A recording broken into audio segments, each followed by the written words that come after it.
नहीं बुद्धि भेदम, बुद्धि का विचलन जनयेत उत्पन्न करे, अज्ञानाम मूर्खों का, कर्म संगीनाम सकाम कर्मों में आसक्त, जोशियेत नियोजित करे, सर्व सारे कर्माणि कर्म, विद्वान व्यक्ति युक्त लगा हुआ, तत्पर समाचरण अभ्यास करता हुआ। विद्वान व्यक्ति को चाहिए कि वह सकाम कर्मों में आसक्त अज्ञानी पुरुषों को कर्म करने से रोके नहीं, ताकि उनके मन विचलित न हो। अभी तो भक्ति भाव से कर्म करते हुए वह उन्हें सभी प्रकार के कार्यों में लगाए, जिससे कृष्ण भावनामृत का क्रमिक विकास हो।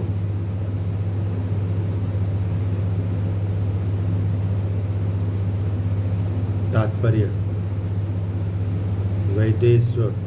वेदेश्च सर्वैरहमेव वेदः। यह सिद्धांत संपूर्ण वैदिक अनुष्ठानों की पराकाष्ठा है। सारे अनुष्ठान, सारे यज्ञ कृत्य तथा वेदों में भौतिक कार्यों के लिए जो भी निर्देश है, उन सबों समेत सारी वस्तुएं कृष्ण को जानने के निमित्त है, जो हमारे जीवन के चरम लक्ष्य है। लेकिन चूंकि बद्ध जीव इंद्रिय तृप्ति के अतिरिक्त और कुछ नहीं जानते, अतः वे वेदों का अध्ययन इसी दृष्टि से करते हैं, किंतु सकाम कर्मों तथा वैदिक अनुष्ठानों के द्वारा नियमित इंद्रिय तृप्ति के माध्यम से मनुष्य धीरे धीरे कृष्ण भावनामृत को प्राप्त होता है। अतः कृष्ण भावनामृत में स्वरूप सिद्ध जीव को चाहिए कि अन्यों को अपना कार्य करने या समझने में बाधा न पहुँचाए, अपितु उन्हें यह प्रदर्शित करे कि किस प्रकार सारे कर्म फल को कृष्ण की सेवा में समर्पित किया जा सकता है। कृष्ण भावना भावित विद्वान व्यक्ति इस तरह कार्य कर सकता है कि इंद्रिय तृप्ति के लिए कर्म करने वाले अज्ञानी पुरुष यह सीख ले कि किस तरह कार्य करना चाहिए और आचरण करना चाहिए। यद्यपि अज्ञानी पुरुष को उसके कार्यों में छेड़ना ठीक नहीं होता, परंतु यदि वह रंच भर भी कृष्ण भावना भावित है, तो वह वैदिक विधियों की परवाह न करते हुए सीधे भगवान की सेवा में लग सकता है। ऐसे भाग्यशाली व्यक्ति को वैदिक अनुष्ठान करने की आवश्यकता नहीं रहती, क्योंकि प्रत्यक्ष कृष्ण भावनामृत के द्वारा उसे वे सारे फल प्राप्त हो जाते हैं जो उसे अपने कर्तव्य के पालन करने से प्राप्त होते। प्रकृते क्रियमाणानि पुणे कर्माणि सर्वश अहंकार विमूढ़ात्मा कर्ताहमिति मन्यते। प्रकृति का क्रियमाणानि किए जाकर गुणों के द्वारा कर्माणि कर्म सर्वस सभी प्रकार के अहंकार विमूढ़ अहंकार से मोहित आत्मा कर्ता करने वाला अहम मैं हूँ इति इस प्रकार मन्यते सोचता है। जीवात्मा अहंकार के प्रभाव से मोहग्रस्त होकर अपने आप को समस्त कर्मों का कर्मता मान बैठता है, जबकि वास्तव में वे प्रकृति के तीनों गुणों द्वारा संपन्न किए जाते हैं। तात्पर्य: दो व्यक्ति जिनमें से एक कृष्ण भावना भावित है और दूसरा व्यक्ति चेतना वाला है, समान स्तर पर कार्य करते हुए समान पद पर प्रतीत हो सकते हैं, किंतु उनके पदों में आकाश पाताल का अंतर रहता है। भौतिक चेतना वाला व्यक्ति अहंकार के कारण आश्वस्त रहता है कि वह सभी वस्तुओं का करता है। वह यह नहीं जानता कि शरीर की रचना प्रकृति द्वारा हुई है, जो परमेश्वर की अध्यक्षता में कार्य करती है। भौतिकतावादी व्यक्ति यह नहीं जानता कि अंततोगत्वा यह कृष्ण के अधीन है। अहंकारवश ऐसा व्यक्ति हर कार्य को स्वतंत्र रूप से करने का श्रेय लेना चाहता है, और यही है उसके अज्ञान का लक्षण। उसे यह ज्ञात नहीं है कि उसके इस स्थूल का सूक्ष्म शरीर की रचना प्रकृति द्वारा भगवान की अध्यक्षता में की गई है। अतः उसके सारे शारीरिक तथा मानसिक कार्य कृष्ण भावनामृत में रहकर कृष्ण की सेवा में तत्पर होने चाहिए। अज्ञानी व्यक्ति यह भूल जाता है कि भगवान ऋषिकेश कहलाते हैं, अर्थात वे शरीर की इंद्रियों के स्वामी हैं। इंद्रिय तृप्ति के लिए इंद्रियों को निरंतर उपयोग उपयोग करते रहने से वह अहंकार के कारण वस्तुतः मोहग्रस्त रहता है, जिससे वह कृष्ण के साथ अपने शाश्वत संबंध को भूल जाता है। तत्ववित्तु महाभाहो गुणकर्म विभागयो गुणा गुणेषु वर्तन्त इति मत्वा न संजते। तत्ववित्त परम सत्य को जानने वाला तो लेकिन महाबाहो है, विशाल भुजाओं वाले। गुण कर्म भौतिक प्रभाव के अंतर्गत कर्म के विभागयो भेद के गुणा इंद्रिया गुणेषु इंद्रिय तृप्ति में वर्तन्ते तत्पर रहती है। इति इस प्रकार मत्वा मानकर न कभी नहीं संजते आसक्त होता है। हे महाबाहो, भक्ति भावमय कर्म तथा सकाम कर्म के भेद को भली भांति जानते हुए जो परम सत्य को जानने वाला है, वह कभी भी अपने आप को इंद्रियों के तथा इंद्रिय तृप्ति में नहीं लगाता। तात्पर्य: परम सत्य को जानने वाला भौतिक संगति में अपनी विषम स्थिति को जानता है। वह जानता है कि वह भगवान कृष्ण का अंश है और उसका स्थान इस भौतिक सृष्टि में नहीं होना चाहिए। वह अपने वास्तविक स्वरूप को भगवान के अंश के रूप में जानता है, जो सच्चिद आनंद है, और उसे यह अनुभूति होती रहती है कि मैं किसी कारण से देहात्म बुद्धि में फंस चुका हूँ। अपने अस्तित्व की शुद्ध अवस्था में उसे सारे कार्य भगवान कृष्ण की सेवा में नियोजित करने चाहिए। फलतः वह अपने आप को कृष्ण भावनामृत के कार्यों में लगाता है और भौतिक इंद्रियों के कार्यों के प्रति स्वभावतः अनासक्त हो जाता है, क्योंकि वे परिस्थितिजन्य तथा अस्थायी है। वह जानता है कि उसके जीवन की भौतिक दशा भगवान के नियंत्रण में है। फलतः वह सभी प्रकार के भौतिक बंधनों से विचलित नहीं होता, क्योंकि वह उन्हें भगवत कृपा मानता है। श्रीमद् भागवत के अनुसार जो व्यक्ति परम सत्य को परम ब्रह्म परमात्मा तथा श्री भगवान इन तीनों विभिन्न रूपों में जानता है, वह तत्विद कहलाता है, क्योंकि वह परमेश्वर के साथ अपने वास्तविक संबंध को भी जानता है। प्रकृते गुरुणम संबुंडः संजते गुणकर्मसु तान कृतसत्र विदो मंदाकृतस्न विन्न विचालयेत। प्रकृति के गुणों से समुंडा भौतिक पहचान से बेवकूफ़ बने हुए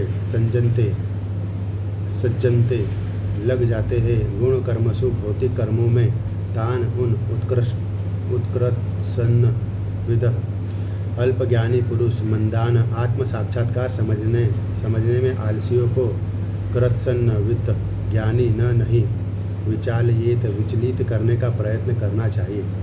माया के गुणों से मोहग्रस्त होने पर अज्ञानी पुरुष पूर्णतया भौतिक कार्यों में संलग्न रहकर उनमें आसक्त हो जाते हैं। यद्यपि उनके ये कार्य उनके ज्ञानाभाव के कारण अधम होते हैं, किंतु ज्ञानी को चाहिए कि उन्हें विचलित न करें। तात्पर्य: अज्ञानी मनुष्य स्थूल भौतिक चेतना से और भौतिक उपाधियों से पूर्ण रहते हैं। यह शरीर प्रकृति की देन है, और जो व्यक्ति शारीरिक चेतना में अत्यधिक आसक्त होता है वह मंद अर्थात आलसी कहा जाता है। अज्ञानी मनुष्य शरीर को आत्मस्वरूप मानते हैं। वे अन्यों के साथ शारीरिक संबंध को बंधुत्व मानते हैं। जिस देश में यह शरीर प्राप्त हुआ है उसे वे पूज्य मानते हैं, और वे धार्मिक अनुष्ठानों की औपचारिकताओं को ही अपना लक्ष्य मानते हैं। ऐसे भौतिकताग्रस्त उपाधिधारी पुरुषों के कुछ प्रकार के कार्यों में सामाजिक सेवा, राष्ट्रीयता तथा परोपकार है। ऐसी उपाधियों के चक्कर में वे सदैव भौतिक क्षेत्र में व्यस्त रहते हैं। उनके लिए आध्यात्मिक बौद्ध मिथ्या है, अतः वे इसमें रुचि नहीं लेते। किंतु जो लोग आध्यात्मिक जीवन में जागरूक हैं उन्हें चाहिए कि इस तरह भौतिकता में मग्न व्यक्तियों को विचलित न करें। अच्छा तो यही होगा कि वे शांत भाव से अपने आध्यात्मिक कार्यों को करें। ऐसे मोहग्रस्त व्यक्ति अहिंसा जैसे जीवन के मूलभूत नैतिक सिद्धांतों तथा इसी प्रकार के परोपकारी कार्यों में लगे हो सकते हैं। जो लोग अज्ञानी हैं वे कृष्ण भावनामृत के कार्यों को समझ नहीं पाते। अतः भगवान कृष्ण हमें उपदेश देते हैं कि ऐसे लोगों को विचलित न किया जाए और व्यर्थ ही मूल्यवान समय नष्ट न किया जाए। किंतु भगवत भक्त भगवान से भी अधिक दयालु होते हैं, क्योंकि वे भगवान के अभिप्राय को समझते हैं। फलतः वे सभी प्रकार के संकट झेलते हैं। यहाँ तक कि वे इन अज्ञानी पुरुषों के पास जा जाकर उन्हें कृष्ण भावनामृत के कार्यों में प्रवृत्त करने का प्रयास करते हैं, जो मानव के लिए परम आवश्यक है। मयि सर्वाणि कर्माणि संन्यस्याध्यात्मचेतसा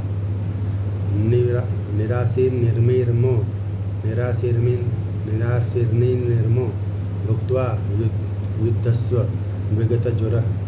मयि मुझमें सर्वाणि सब तरह के कर्माणि कर्मों को संन्यस्य पूर्णतया त्याग करके अध्यात्म पूर्ण आत्मज्ञान से युक्त चेतसा चेतना से निराशी लाभ की आशा से रहित निष्काम निर्मम स्वामित्व की भावना से रहित ममता त्यागी भूतवा होकर युद्धस्व लड़ो विगत ज्वर आलस्य रहित। अतः हे अर्जुन, अपने सारे कार्यों को मुझमें समर्पित करके मेरे पूर्ण ज्ञान से युक्त होकर लाभ की आकांक्षा से रहित, स्वामित्व के किसी दावे के बिना तथा आलस्य से रहित होकर युद्ध करो।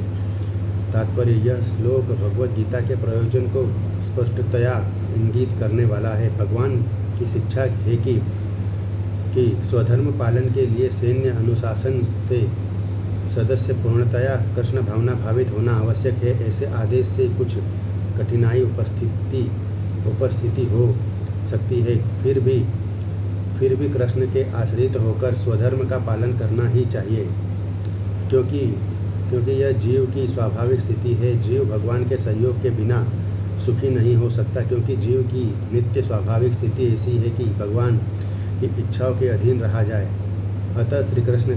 अतः श्री कृष्ण ने अर्जुन को युद्ध करने का इस तरह आदेश दिया मानो भगवान उसके सेना नायक हो। परमेश्वर की इच्छा के लिए मनुष्य को सर्वस्व की बलि करनी होती है और साथ ही स्वामित्व बताए बिना स्वधर्म का पालन करना होता है। अर्जुन को भगवान के आदेश का मात्र पालन करना था।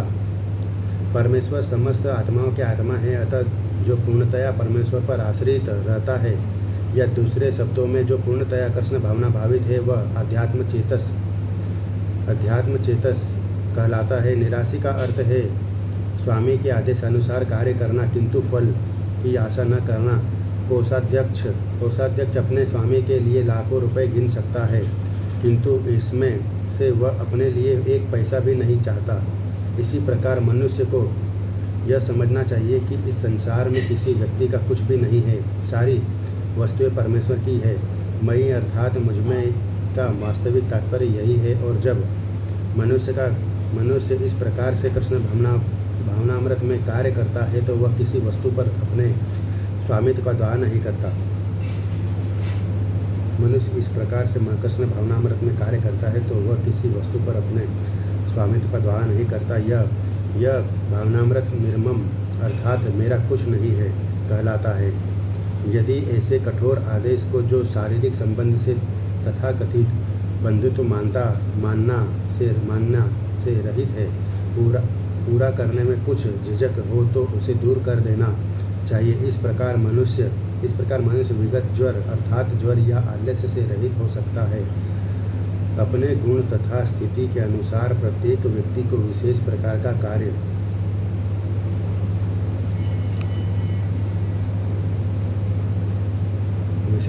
का कार्य होता है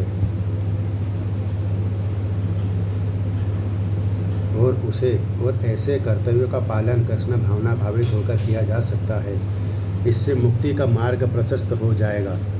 ये में मतमिंद नित्यमनुतिष्ठन्ति मानवः श्रद्धावन्तो सनु नसूयन्तो मुच्यन्ते तेऽपि कर्मभिः।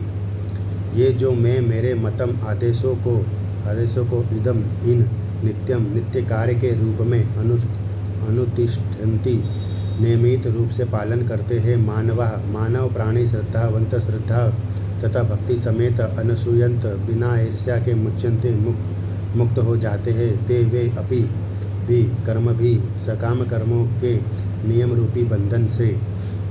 जो व्यक्ति मेरे आदेशों के अनुसार अपना कर्तव्य करते रहते हैं और ईर्ष्या रहित होकर इस उपदेश का श्रद्धापूर्वक पालन करते हैं, वे सकाम कर्मों के बंधन से मुक्त हो जाते हैं।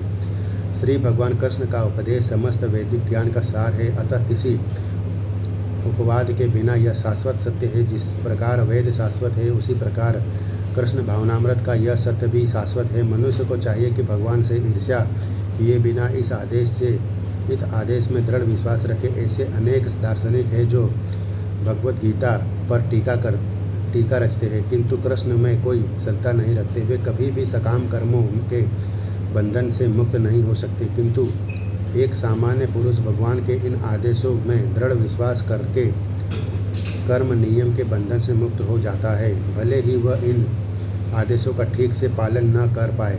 कृष्ण भावनामृत के प्रारंभ में भले ही कृष्ण के आदेशों का पूर्णतया पालन न हो पाए, किंतु चूंकि मनुष्य इस नियम से रुष्ट नहीं होता और पराजय तथा निराशा का विचार किए बिना निष्ठापूर्वक कार्य करता है, अतः वह विशुद्ध कृष्ण भावनामृत को प्राप्त होता है।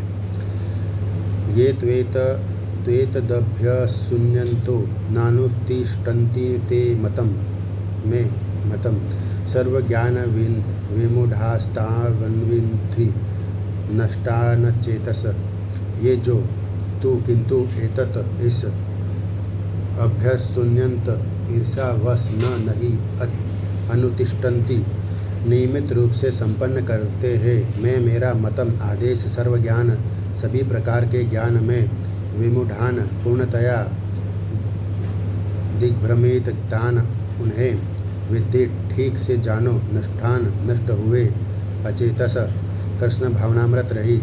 किंतु जो ईर्ष्याव्रत इन उपदेशों की उपेक्षा करते हैं और उनका पालन नहीं करते, उन्हें समस्त ज्ञान से रहित दिग्भ्रमित तथा सिद्धि के प्रयासों में नष्ट भ्रष्ट समझना चाहिए।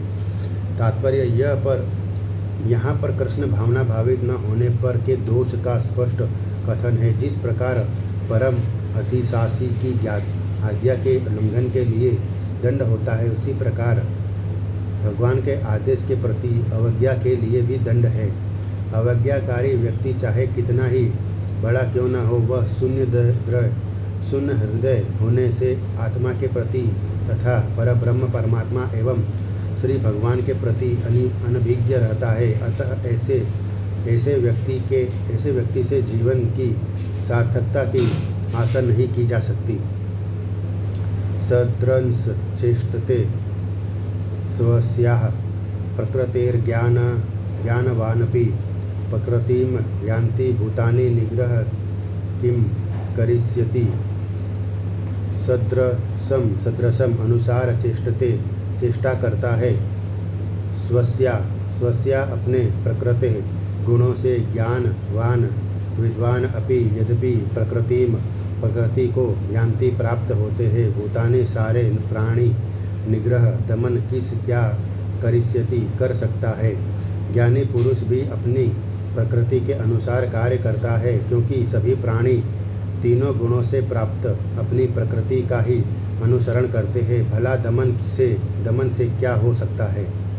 तात्पर्य कृष्ण भावनामृत के दिव्य पद पर स्थित हुए बिना प्रकृति के गुणों के प्रभाव से मुक्त नहीं हुआ जा सकता है, जैसा कि स्वयं भगवान ने 7वें अध्याय में 7.14 में कहा है।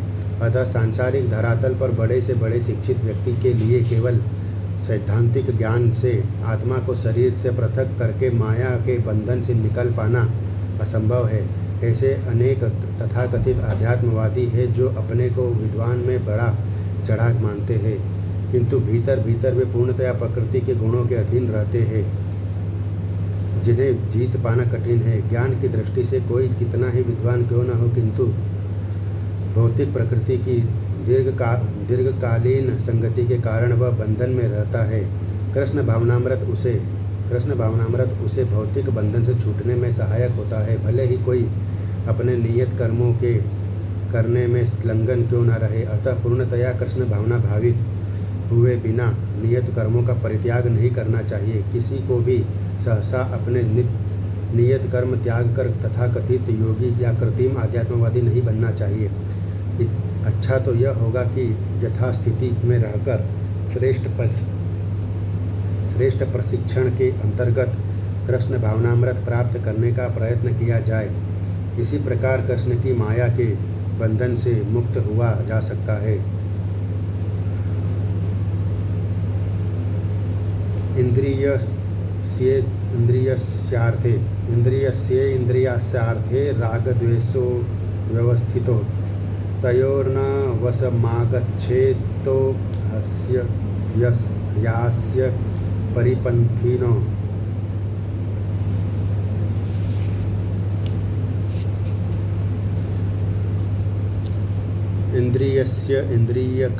इंद्रियस्य अर्थे इंद्रिय विषयों में राग आसक्ति द्वेषो तथा विरक्ति व्यवस्थितो नियमों के अधीन स्थिति तयो उनके न कभी नहीं वशम नियंत्रण में आगच्छेत आना चाहिए तो वे दोनों ही निश्चय ही अस्य उसका परिपंथिनो अवरोधक प्रत्येक इंद्रिय तथा उसके विषय से संबंधित राग द्वेष को व्यवस्थित करने के नियम होते हैं।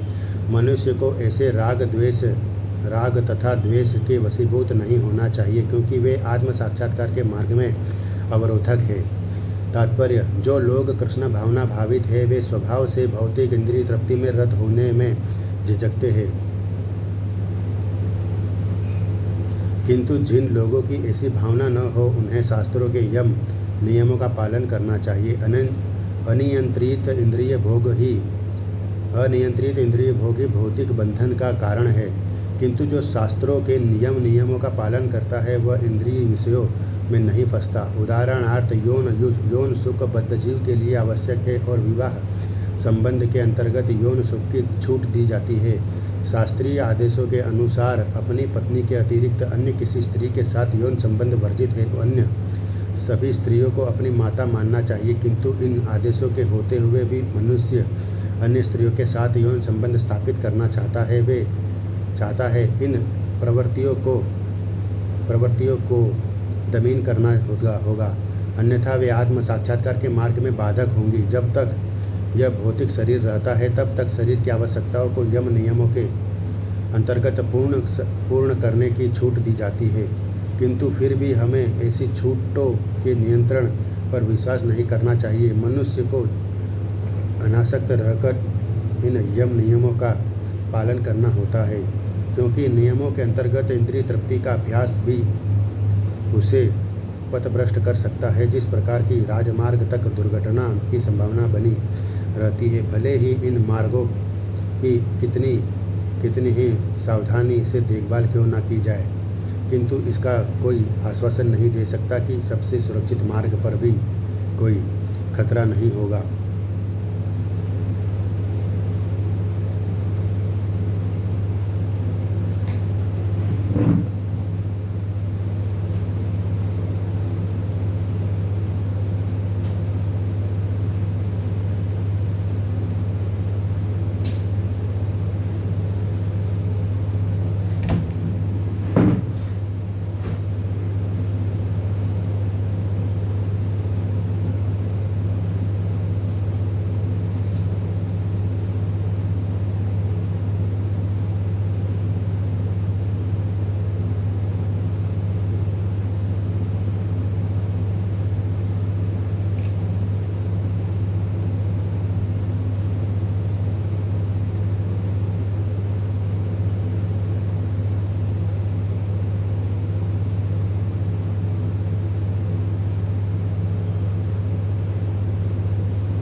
भौतिक संगति के कारण अत्यंत दीर्घ काल से इंद्रिय सुख की भावना कार्य करती रही है।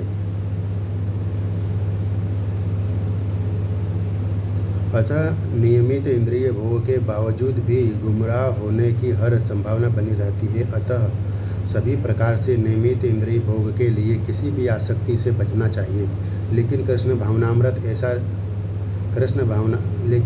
भावनामृत ऐसा है कि इसके प्रति आसक्ति से या सदैव कृष्ण की प्रेम भक्ति में कार्य करते रहने से सभी प्रकार के इंद्रिय कार्यों से विरक्ति हो जाती है। अतः मनुष्य को चाहिए कि वह किसी भी अवस्था में कृष्ण भावनामृत से विरक्त होने की चेष्टा न करे। समस्त प्रकार की इंद्रिय आसक्ति से विरक्ति का उद्देश्य अनंतः कृष्ण भावनामृत के पद पर आसीन होना है। श्रेयान् स्वधर्मो विगुण परधर्मात् स्वनुष्ठितात्। स्वधर्मे निधनम श्रेयम परधर्मो भयावह। श्रेयान अधिक श्रेयस्कर स्वधर्म अपने नियत कर्म, विगुण दोषयुक्त भी पर धर्मात अन्यों के लिए उल्लिखित कार्यों की अपेक्षा सुअनुष्ठितात भली भांति संपन्न स्वधर्म अपने नियत कर्मों में निधनम विनाश मृत्यु श्रेय श्रेष्ठतर पर धर्म अन्यों के लिए नियत कर्म भय आवह खतरनाक डरावना। अपने नियत कर्मों को दोषपूर्ण ढंग से संपन्न करना भी अन्य के कर्मों को भली भांति करने से श्रेयस्कर है। स्वीय कर्मों को करते हुए मरना पराये कर्मों में प्रवृत्त होने की अपेक्षा श्रेष्ठतर है, क्योंकि अन्य किसी के मार्ग का अनुसरण भयावह होता है। तात्पर्य: अतः मनुष्य को चाहिए कि वह अन्यों के लिए नियत कर्मों की अपेक्षा अपने नियत कर्मों को कृष्ण भावनामृत में करे। भौतिक दृष्टि से नियत कर्म मनुष्य की मनोवैज्ञानिक दशा के अनुसार भौतिक प्रकृति के गुणों के अधीन आदिष्ट कर्म है। आध्यात्मिक कर्म गुरु द्वारा कृष्ण की दिव्य सेवा के लिए आदेशित होते हैं, किंतु चाहे भौतिक कर्म हो या आध्यात्मिक कर्म, मनुष्य पर्यंत अपने नियत कर्मों में दृढ़ रहना चाहिए। अन्य के निर्धारित कर्मों का अनुकरण नहीं करना चाहिए। आध्यात्मिक तथा भौतिक स्तरों पर ये कर्म भिन्न भिन्न हो सकते हैं, किंतु कर्ता के लिए किसी प्रामाणिक निर्देशन के पालन का सिद्धांत उत्तम होगा। जब मनुष्य प्रकृति के गुणों के वशीभूत हो तो उसे उस विशेष अवस्था के लिए नियमों का पालन करना चाहिए। उसे अन्यों का अनुकरण नहीं करना चाहिए। उदाहरणार्थ, सतोगुणी ब्राह्मण कभी हिंसक नहीं होता, किंतु रजोगुणी क्षत्रिय को हिंसक होने की अनुमति है। इस तरह क्षत्रिय के लिए हिंसा के नियमों का पालन करते हुए विनष्ट होना जितना श्रेयस्कर है, उतना अहिंसा के नियमों का पालन करने वाले ब्राह्मण का अनुकरण नहीं। हर व्यक्ति को एकाएक नहीं अपितु क्रमशः अपने हृदय को स्वच्छ बनाना चाहिए। किंतु जब मनुष्य प्रकृति के गुणों को लांघ कर कृष्ण भावनामृत में पूर्णतया लीन हो जाता है तो वह प्रामाणिक गुरु के निर्देशन में सब कुछ कर सकता है। कृष्ण भावनामृत की पूर्ण स्थिति में एक क्षत्रिय ब्राह्मण की तरह और एक ब्राह्मण क्षत्रिय की तरह कर्म कर सकता है। दिव्य अवस्था में भौतिक जगत का भेदभाव नहीं रह जाता। उदाहरणार्थ, विश्वामित्र मूलतः क्षत्रिय थे, किंतु बाद में वे ब्राह्मण हो गए। इसी प्रकार परशुराम पहले ब्राह्मण थे, किंतु बाद में वे क्षत्रिय बन गए।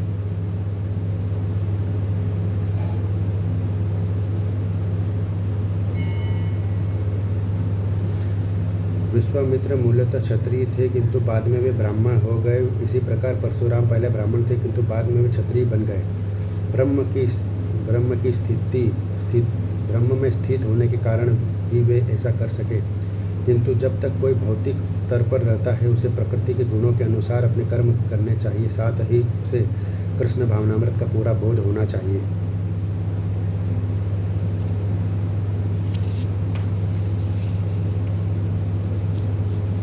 अर्जुन उवाच अथ केन प्रयुक्तोऽयं पापं चरित पुरुषम् अनिच्छन्नपि वासृणेर्य बलादीव नियोजितः अर्जुन उवाच। अर्जुन ने कहा, अतः कब तब केन किसके द्वारा प्रयुक्त प्रेरित अयम यह पापम पाप चरति करता है पुरुष व्यक्ति अनिच्छन न चाहते हुए अपि यद्यपि वार्ष्णेय हे वृष्णिवंशी बलात् बलपूर्वक एव मानव नियोजित लगाया गया। अर्जुन ने कहा, हे वृष्णिवंशी मनुष्य न चाहते हुए भी पाप कर्मों के लिए प्रेरित क्यों होता है? ऐसा लगता है कि उसे बलपूर्वक उसमें लगाया जा रहा हो।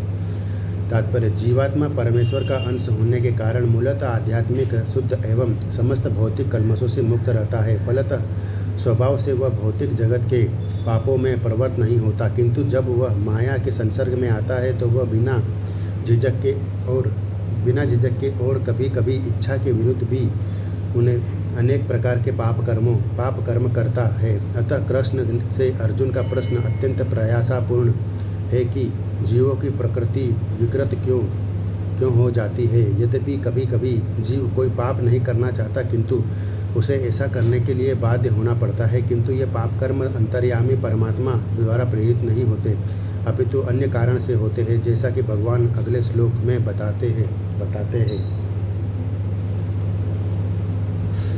श्री भगवान वाच। काम एष क्रोध एष रजोगुण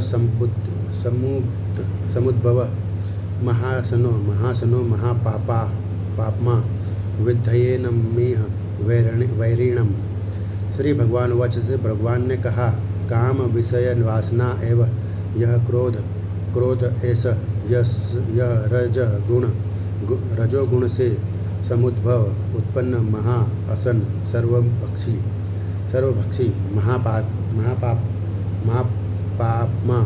महान पापी विद्धि जानो एनम इससे इस संसार में वैरिणम महाशत्रु। श्री भगवान ने कहा, है अर्जुन, इसका कारण रजोगुण के संपर्क से उत्पन्न काम है, जो बाद में क्रोध का रूप धारण करता है और जो इस संसार का सर्वभक्षी पापी शत्रु है। तात्पर्य, जब जीवात्मा भौतिक सृष्टि के संपर्क में आता है तो उसका शाश्वत कृष्ण प्रेम रजोगुण की संगति से काम में परिणत हो जाता है, अथवा दूसरे शब्दों में ईश्वर प्रेम का भाव काम में उसी तरह बदल जाता है जिस तरह इमली के संसर्ग दूध दही में बदल जाता है। और जब काम की संतुष्टि नहीं होती तो यह क्रोध में परिणत हो जाता है। क्रोध मोह में और मोह इस संसार में निरंतर बना रहता है। अतः जीवात्मा का सबसे बड़ा शत्रु काम है और यह काम ही है जो विशुद्ध जीवात्मा को इस संसार में फंसे रहने के लिए प्रेरित करता है। क्रोध तमोगुण का प्राकट्य है। ये गुण अपने आप को क्रोध तथा अन्य रूपों में प्रकट करते हैं। अतः यदि रहने तथा कार्य करने की विधियों द्वारा रजोगुण को तमोगुण में न गिरने देकर सतोगुण तक ऊपर उठाया जाए तो मनुष्य को क्रोध में पतित होने से आध्यात्मिक आसक्ति के द्वारा बचाया जा सकता है। अपने नित्य वर्तमान चिदानंद के लिए भगवान ने अपने आप को अनेक रूपों में विस्तारित कर लिया और जीवात्माएं उनके इस चिदानंद के ही अंश है। उनको भी आंशिक स्वतंत्रता प्राप्त है, किंतु अपनी इस स्वतंत्रता का दुरुपयोग करके जब वे सेवा को इंद्रिय सुख में बदल देती है तो वे काम की चपेट में आ जाती है। भगवान ने इस सृष्टि की रचना जीवात्माओं के लिए इन कामपूर्ण रुचियों की पूर्ति हेतु सुविधा प्रदान के निमित्त की, और जब जीवात्माएं दीर्घकाल तक काम कर्मों में फंसे रहने के कारण पूर्णतया ऊब जाती है तो वे अपना वास्तविक स्वरूप जानने के लिए जिज्ञासा करने लगती है। यही जिज्ञासा वेदांत सूत्र का प्रारंभ है, जिसमें यह कहा गया है, अथा तो ब्रह्म जिज्ञासा मनुष्य को परम तत्व की जिज्ञासा करनी चाहिए। और इस परम तत्व की परिभाषा श्रीमद् भागवत में इस प्रकार दी गई है, जन्मागस्य यथोन्यवादितरतश्च सारी वस्तुओं का उद्गम परब्रह्म है, अतः काम का उद्गम भी परब्रह्म से हुआ। अतः यदि काम में, भगवत प्रेम में या कृष्ण भावना में परिणित कर दिया जाए, या दूसरे शब्दों में कृष्ण के लिए ही सारी इच्छाएं हो, तो काम तथा क्रोध दोनों ही आध्यात्मिक बन सकेंगे। भगवान राम के अनन्य सेवक हनुमान ने रावण की पूर्ण स्वर्णपुरी को जलाकर अपना क्रोध प्रकट किया, किंतु ऐसा करने से वे भगवान के सबसे बड़े भक्त बन गए। यहाँ पर भी श्री कृष्ण अर्जुन को प्रेरित करते हैं कि वह शत्रुओं पर अपना क्रोध भगवान को प्रसन्न करने के लिए दिखाए। अतः काम तथा क्रोध कृष्ण भावनामृत में प्रयुक्त होने पर हमारे शत्रु न रहकर मित्र बन जाते हैं।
धूमेनार्वीयते वर्ह्यर्था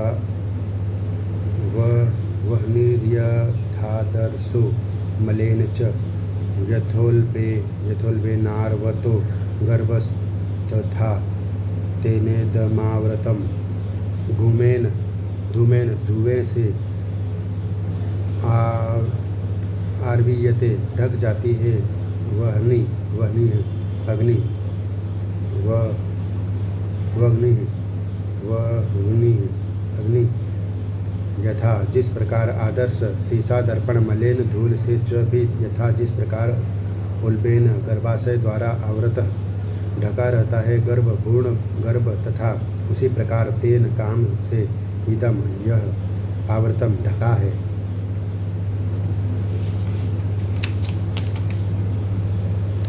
जिस प्रकार अग्नि धुएं से दर्पण धूल से अथवा भ्रूण गर्भाशय से आवृत रहता है, उसी प्रकार जीवात्मा इस काम की विभिन्न मात्राओं से आवृत रहता है। तात्पर्य, जीवात्मा के आवरण की 3 कोटियाँ हैं जिनसे उसकी शुद्ध चेतना धूमिल होती है। यह आवरण काम ही है जो विभिन्न स्वरूपों में होता है, तथा अग्नि में धुआं, दर्पण पर धूल तथा भ्रूण पर गर्भाशय। जब काम की उपमा धूल से दी जाती है तो यह समझना चाहिए कि जीवित स्फुलिंग की अग्नि कुछ अनुभवगम्य है। दूसरे शब्दों में, जब जीवात्मा अपने कृष्ण भावनामृत को कुछ प्रकट करता है तो उसकी उपमा धुएं से आवृत अग्नि से दी जा सकती है। यद्यपि जहाँ कहीं धुआं होता है वहाँ अग्नि का होना अनिवार्य है, किंतु प्रारंभिक अवस्था में अग्नि की प्रत्यक्ष अभिव्यक्ति नहीं होती। यह अवस्था कृष्ण भावनामृत के शुभारंभ जैसी है। दर्पण पर धूल का उदाहरण मन रूपी दर्पण को अनेकानेक आध्यात्मिक विधियों से स्वच्छ करने की प्रक्रिया के समान है। इसकी सर्वश्रेष्ठ विधि है भगवान के पवित्र नाम का संकीर्तन। गर्भाशय द्वारा आवृत भ्रूण का दृष्टांत असहाय अवस्था से दिया गया है, क्योंकि गर्भ स्थिति शिशु इधर उधर हिलने के लिए भी स्वतंत्र नहीं रहता।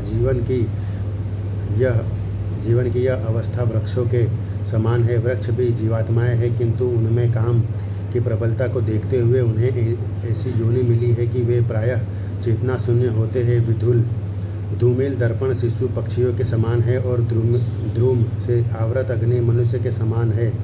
मनुष्य के रूप में जीवात्मा में थोड़ा बहुत कृष्ण भावनामृत का उदय होता है, और यदि वह और प्रगति करता है तो आध्यात्मिक जीवन की अग्नि मनुष्य जीवन में प्रज्वलित हो सकती है। यदि अग्नि के धुएं को ठीक से नियंत्रित किया जाए तो अग्नि जल सकती है। अतः यह मनुष्य जीवन जीवात्मा के लिए ऐसा सुअवसर है जिससे वह संसार के बंधन से छूट सकता है। मनुष्य जीवन में काम रूपी शत्रु को योग्य निर्देशन से कृष्ण भावनामृत के अनुशीलन द्वारा जीता जा सकता है।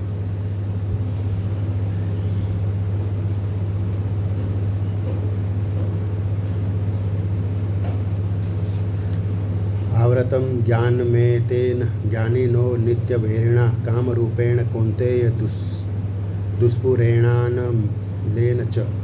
आवृतम ढका हुआ ज्ञानम शुद्ध चेतना एतेन इसमें ज्ञानीन ज्ञाता का नित्य वैरिणा नित्य शत्रु द्वारा काम रूपेण काम के रूप में कौन्तेय है कुंती पुत्र दुष्पुरेण कभी भी तुष्ट न होने वाली अनलेन अग्नि द्वारा च भी। इस प्रकार ज्ञानमय जीवात्मा की शुद्ध चेतना उसके काम रूपी नित्य शत्रु से ढकी रहती है, जो कभी भी तुष्ट नहीं होता और अग्नि के समान जलता रहता है। तात्पर्य, मनुस्मृति में कहा गया है कि कितना भी विषय भोग क्यों न किया जाए, काम की तृप्ति नहीं होती। जिस प्रकार की निरंतर ईंधन डालने से अग्नि कभी नहीं बुझती। भौतिक जगत में समस्त कार्यकलापों को केंद्र बिंदु मैथुन काम सुख है। अतः इस जगत को मैथुन आगार या विषयी जीवन की हथकड़ियाँ कहा गया है।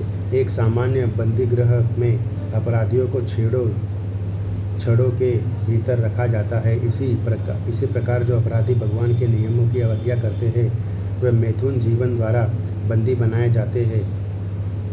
इंद्रिय तृप्ति के आधार पर भौतिक सभ्यता की प्रगति का अर्थ है इस जगत में जीवात्मा की बंधन अवधि को बढ़ाना। अतः यह काम अज्ञान का प्रतीत है जिसके द्वारा जीवात्मा को इस संसार में रखा जाता है। इंद्रिय तृप्ति का भोग करते समय हो सकता है कि कुछ प्रसन्नता की अनुभूति हो, किंतु यह प्रसन्नता की अनुभूति ही इंद्रिय भोक्ता का चरम शत्रु है। इंद्रियाणि मनोबुद्धिरस्याधीन अधिष्ठानमुच्यते। ऐतेर्विमोहयन्ते यत्येष ज्ञानमार्वत्य देहिनम्। इंद्रियाणि इंद्रिया मन मन बुद्धि बुद्धि अस्य इस काम का अधिष्ठानम निवासस्थान उच्यते कहा जाता है। ऐते इन सबों से विमोहयति मोहग्रस्त करता है ऐसा यह काम ज्ञानम ज्ञान को आवृत्य ढक कर देहिनम शरीरधारी को इंद्रिया मन तथा बुद्धि इस काम के निवास स्थान है। इनके द्वारा यह काम जीवात्मा के वास्तविक ज्ञान को ढककर उसे मोहित कर लेता है। तात्पर्य: चूँकि शत्रु ने बद्ध जीव के शरीर के विभिन्न शारीरिक स्थानों पर अपना अधिकार कर लिया है, अतः भगवान कृष्ण उन स्थानों का संकेत कर रहे हैं जिससे शत्रु को जीतने वाला यह ज्ञान ले कि शत्रु कहाँ पर है।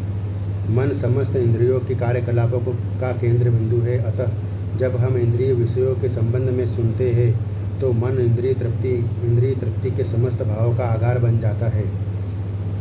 इस तरह मन तथा इंद्रिया काम की शरण स्थली बन जाते हैं। इसके बाद बुद्धि ऐसी कामपूर्ण रुचियों की राजधानी बन जाती है। बुद्धि आत्मा की निकट पड़ोसीन है। काममय बुद्धि से आत्मा प्रभावित होता है, जिससे उसमें अहंकार उत्पन्न होता है और वह पदार्थ से तथा इस प्रकार मन तथा इंद्रियों से अपना तादात्म्य कर लेता है। आत्मा को भौतिक इंद्रियों का भोग करने की लत पड़ जाती है, जिससे वह वास्तविक सुख मान बैठता है। श्रीमद् भागवत में 10.84.13 में आत्मा के इस मिथ्या स्वरूप की अत्युत्तम विवेचना की गई है।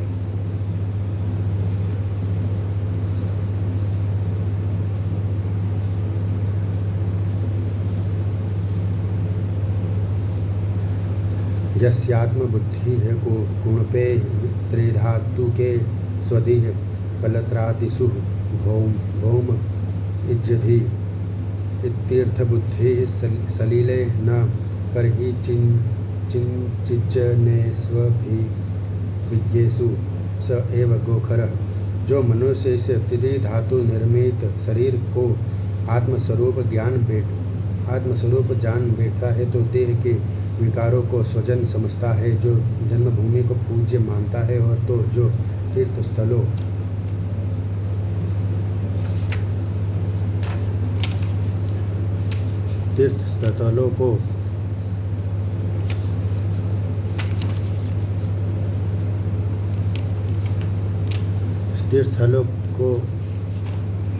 तीर्थस्थलों की यात्रा दिव्य ज्ञान वाले पुरुष से भेंट करने के लिए नहीं अपितु स्नान करने के लिए करता है, उसे गधा या बैल के समान समझना चाहिए।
जय श्री कृष्ण।